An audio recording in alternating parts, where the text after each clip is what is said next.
Okay, I hope that I've gotten everything fixed on my camera. I was running out of memory, and it would allow me to shoot for just a minute or so and then shut off. So this is the last video in how to construct the little monster doll. And what we're going to be doing is, remember those ears that we made? We're going to be attaching them. Now, it's your choice as to where you want to put the ears. I should let you know that the way in which my major influence on the design with the ears, my design influence was the little Dumbo octopus, the one that lives in deep sea and has like these cute little flippers, so it sails around partially, and that it'll look a little bit more like that once if you decide to add a little skirt to it.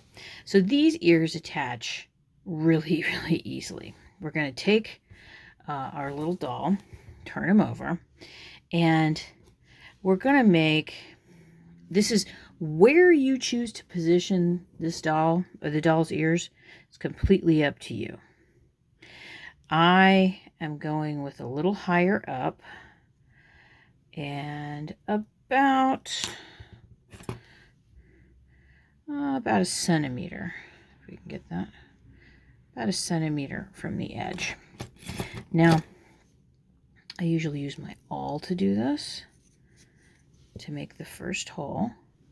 And notice I'm stabbing kind of, ouch, sideways. And then, I really don't mind it either if the ears are attached a little crooked, because it gives the little critter a kind of a cute expression. I'm going to open this up just a little bit. Now, what I need, if I can move this all out of the way over here, are what I call my good scissors. These are the ones where the tips of them are still really sharp. And I'm just going to cut out a little bit. And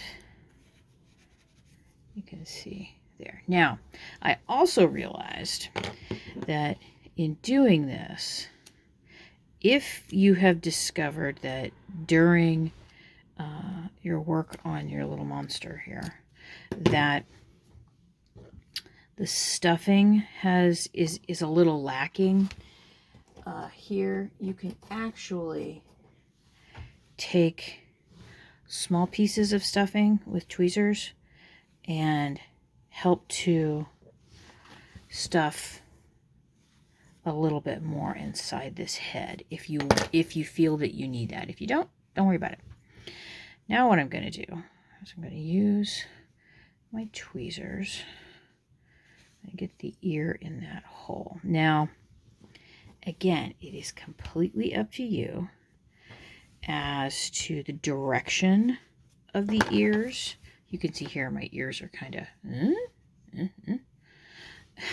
this looks like a cat that's getting ready to have this snurts or something.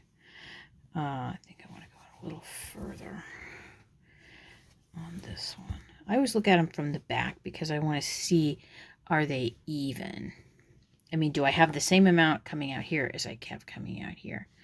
And I think I need to go a little bit deeper on this one.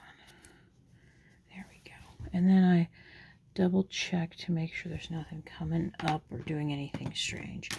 And now I'm like, okay, it is time to sew the ears on. Now, I keep my tweezers handy because all we're going to do is I'm going to come up where this seam is, and I'm going to come up through it. So I'm kind of coming underneath, because what I'm, okay, wait a minute, oh, I grabbed the wrong needle. I can't believe I did that. I'm going to come up and through. The reason I do that is because I can very easily hide the knot. And you can see the knot is right here. And I'm just going to tuck that back in, take a look at the front and go, yeah, I like those little ears. Okay. Now we're going to use a ladder stitch for this. And that means I'm going to go in, and you can see there's the seam there where the body meets the ear, and I'm just going to carefully go around. Yeah, my camera work is not great on this. It's a little tricky on the ear sometimes because you need to, whoops, pull things out of the way to get to where you need to be.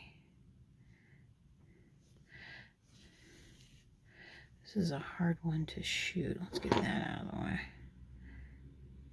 Going into the ear. And I'm using this same orange that I used to sew the entire doll together.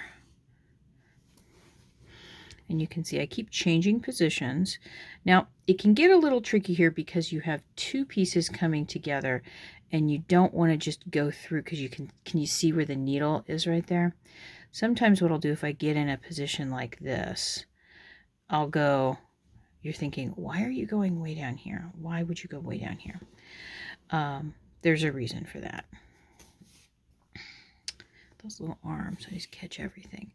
It allows me to then reposition my needle, because remember this is felt. You can see how I drew that back. I pulled through and drew it back to create that little hole. So now I can go back and reposition the needle where I want it to go, so that you won't see that thread in the wrong place. And then this just pulls through and goes zoop, and it's gone. If I can get that to focus. Oh man, I need a better camera. And I think I'm gonna have to, let's see, I'm gonna go, you can see sometimes I use my finger to come in and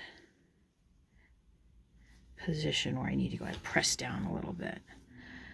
Okay, and this looks pretty good. I've gone all the way around, and instead of cutting the thread, I'm just going to do the same thing that I did before, and I'm going to come over here to this side, get rid of that little hole there, and come up right next to having a good pair of tweezers will help a lot. Come on, focus, baby. She is just a very tired little camera right now, a little camera phone. Okay, ladder stitch. See, I go through, pull, come back up and through and over, through and over. Put my hand out of the way. Sometimes you do have to tilt this up a little bit so you know where you're going. Now, if you want to add no ears to your piece, if this is something you don't want to do, don't do it. If this is something that, let me get this lamp over here, maybe that'll help. You're just not comfortable doing, I'm not going to reposition this one. I've got just enough I can turn this. I can't do it here though.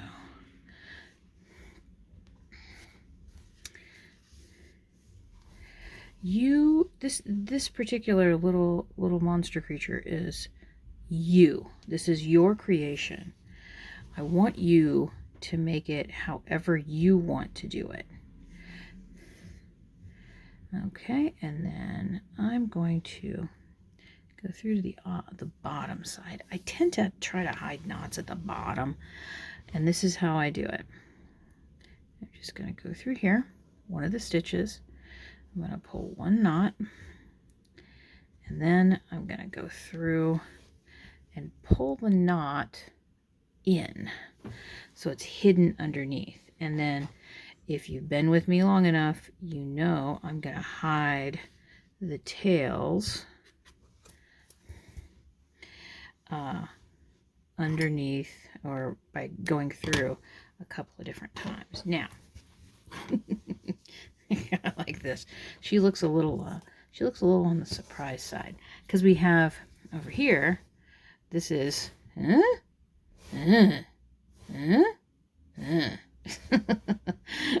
I kind of like her. But you can bend him down a little bit or bend him more up, depending on what you want yours to look like.